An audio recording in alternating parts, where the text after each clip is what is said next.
Télévision, la chaîne de la diaspora congolaise.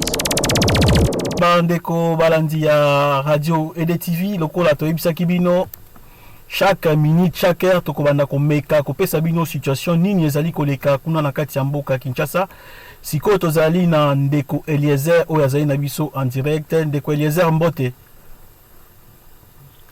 Mbote Champet.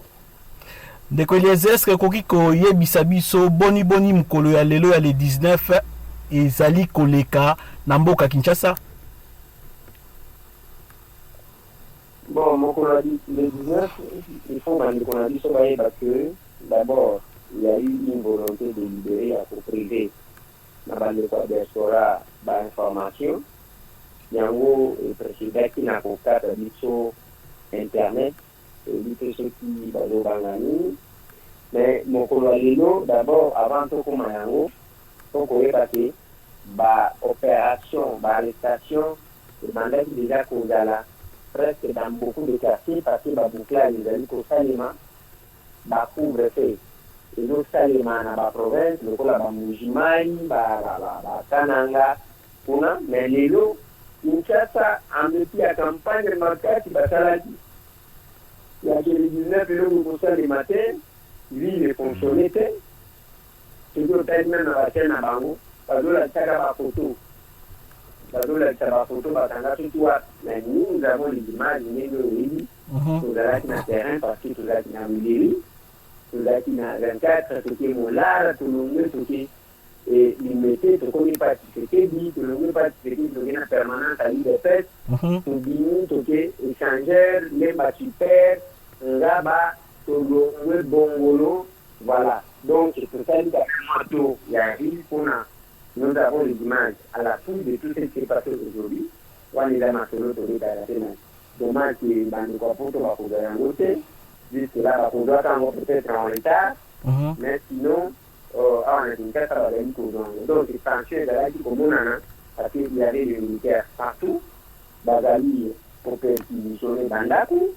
Bazali, pour qu'il y ait Banis Konyoto. Ceux qui vont aussi nous avoir dans les temps où on a dit, façon badimisa avec brutalité na mutu kapona kokuye mutu kana ibite sudi baita banque na tiki musala niko na combien de minutes na lité.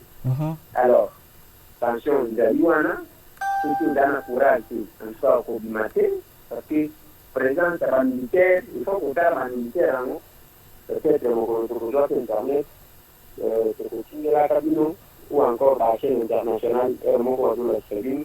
Nous on a appris que c'est dans l'état de guerre. L'état de guerre, vous allez vers un peuple qui n'a rien à main. Aïe. Puis vous qui n'a pas mindi, qui n'a pas massacre, qui n'a pas chikini, alors que les Moébi, les lots, la nuit d'aujourd'hui, attaquer la Moutembo, les difficultés qui a massacré chez le Salam-Sal.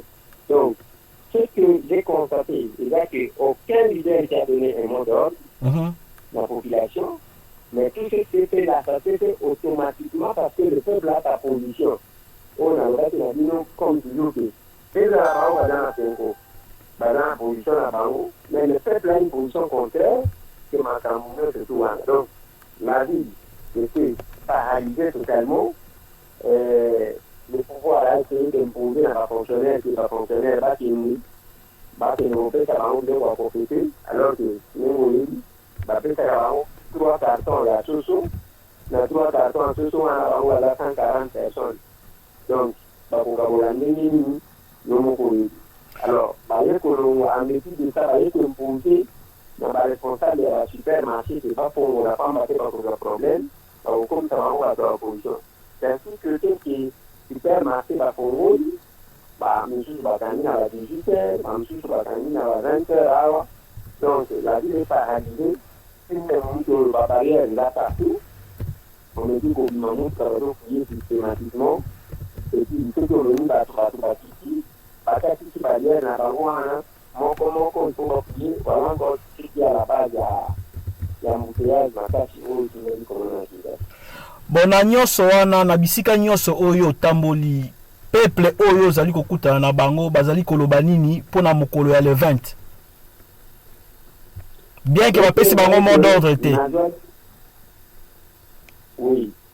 c'est qui est vrai que naboyaki côté les mapona kotala l'interview reste un peu tozalaki na kinshasa oyebi soki peuple amoni biso ndenge aréagisaka. Alors je me disais soki natelemi mpona l'interview peuple akoya ebele bakozwa déjà force ekinga na ye eke ekolinda wana bakobeta bato masasi. Alors pour épargner j'ai passé l'unique message en dépit à la police parce que bakidenga lelo baninga bato na bango oyo barekrika bametre oyo bazotambola na bakilote na barevolver na bamoto balandinga kobanda super lemba ti boye na ye kobima na rond-point nga na ezo na rond-point ezo. Donc partout en dépit à bato nyonso surtout en quelque soit présence ya bapolisier na bamilitaire ozo kaka bato bazobele toujours de la 23h59 toujours de la 23h59 donc écrit on a kutanaki nango nde yango wana ya la population qui est du reste souveraine. Na moi awa tozwaki sango ya mwana mboka Frank Diongo ke bakangaki ye na mekaki pe kosolola na ndeko Jean-Claude Mvwemba wa confirmaki biso arrestation na ye na pokwa oyo est-ce que yo ozali na ba nouvelle ya ndeko Frank Diongo? Oui, Frank Diongo, je suis peut-être l'unique journaliste qu'il a eu pendant que les besoins encerclés. Il a joué en duplex dans la son, au télévision à Kinshasa. Frank Diongo a qui est à Moli avec 35 personnes. Il y a des militants, il y a parti au Canaïe, Bakayaki, Bamenier, Awa. Nous venons d'apprendre qu'il a été mis en liberté provisoire, comme lié à la député nationale. Mais je suis sûr, bien que je suis sûr que Bandeko a 35, Batikani na Boroko. Mais il y a un nous a dit qu'on déplorait, n'a pas été parce que, et dans la manœuvre, Bandeko va au sale. Quand ils vous promettent de libérer 2 personnes, Bango va à Kokangana, Bazoli. Donc, quand on promet de communiquer à 5 personnes, il faut voir que déjà à 33. Ah, il s'agit qu'on devrait libérer 3 personnes emblématiques. Batouane, Baobada, Banda, comme Roger Lumbala, comme Moïka Touli, comme Moussa Nyamusi, Bazonga. Bon, va libérer Mamoni Dela, Bamouyambo, Baba libérer, Batumisusu, Olbaliao. Unamna, Floribert Angelou Bazonga Awa. Donc, c'est là on peut aussi bango. Bonjour Kakabatuane, comme tous les combattants ici qui viennent de retourner dans leur pays, bon, dans la position où il a bien été dit d'aller à un coup, c'est qu'on a amené. Quand on promet de libérer cette personne emblématique, on arrête. À part les 35 gros Bakani à France Diongo, on comprend que Bakani on doit lancer à Lucha, Bakani Carbone, il y a Silindi, donc quand on va tout modèle one, Nani, Oli, Nakango, combien de personnes Bakani qui va faire ici dans Bakan. Alors, c'est un peu ça. France Diongo, Bakangati pour un c'est parce qu'on a envoyé d'abord les gens les spionner. Quand on va faire espionner, il y a dans la piscine, la cature va nous accueillir, il y a beaucoup de batouans, il y a tout un mot à qui, il y a beaucoup de soldats. Les soldats ont beaucoup de temps à qui, à bien la force. Mais comment il y a beaucoup de c'est ça. Voilà, bon, tourner à Souka pour Bongo Totika yo kende kope matobi ki osali tourner mobimba ya ville Kinshasa. Ezali akoye ba sango balobi soki ba président na vice président ya Senko bazongi ba ko bandela lisusu masolo oyo ezalaki kuna na centre interdiocésain na bango.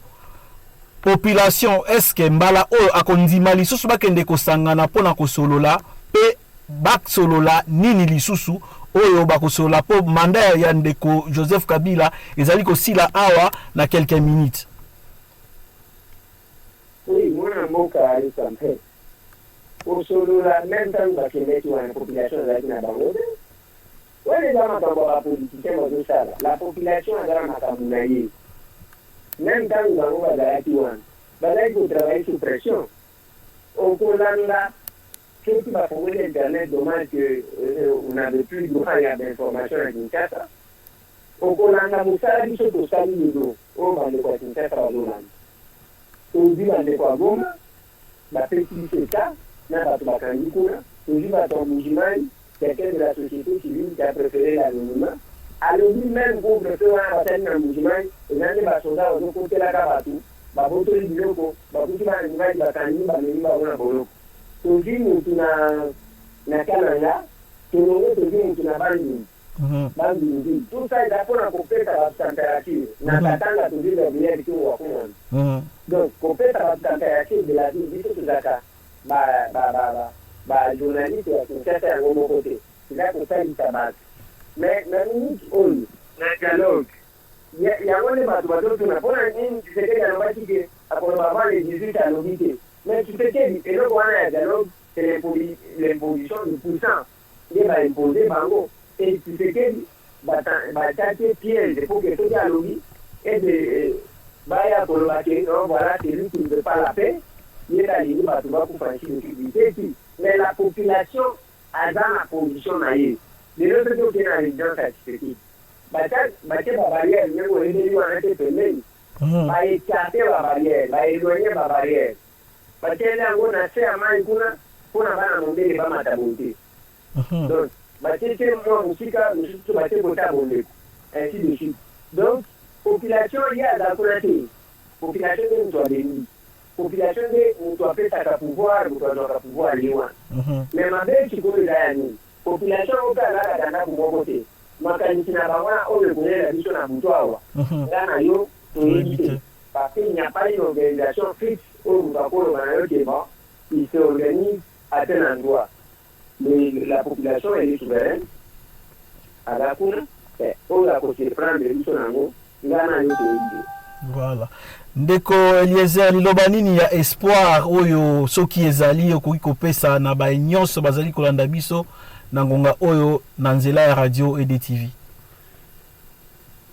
Oui, liloba ya espoir nga napesa kaka liloba ya espoir. Moi je ne suis pas de ces gens-là qui se découragent. Oh moni eleki kaka boye seke makambo yango eleki boye te eza yango te.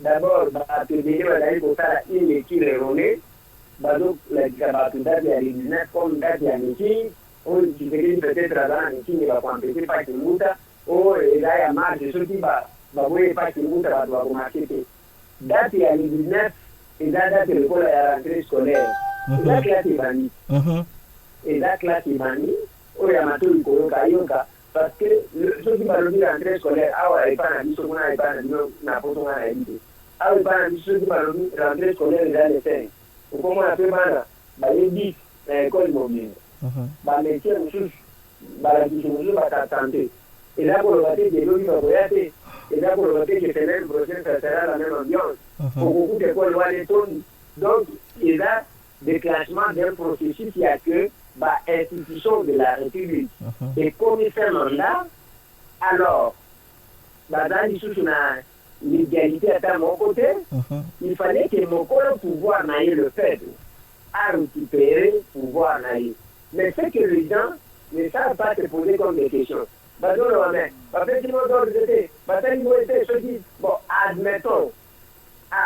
parce que dans ma modèle qu'on fait, et donc ça, c'est non volonté à peuple et mon corps.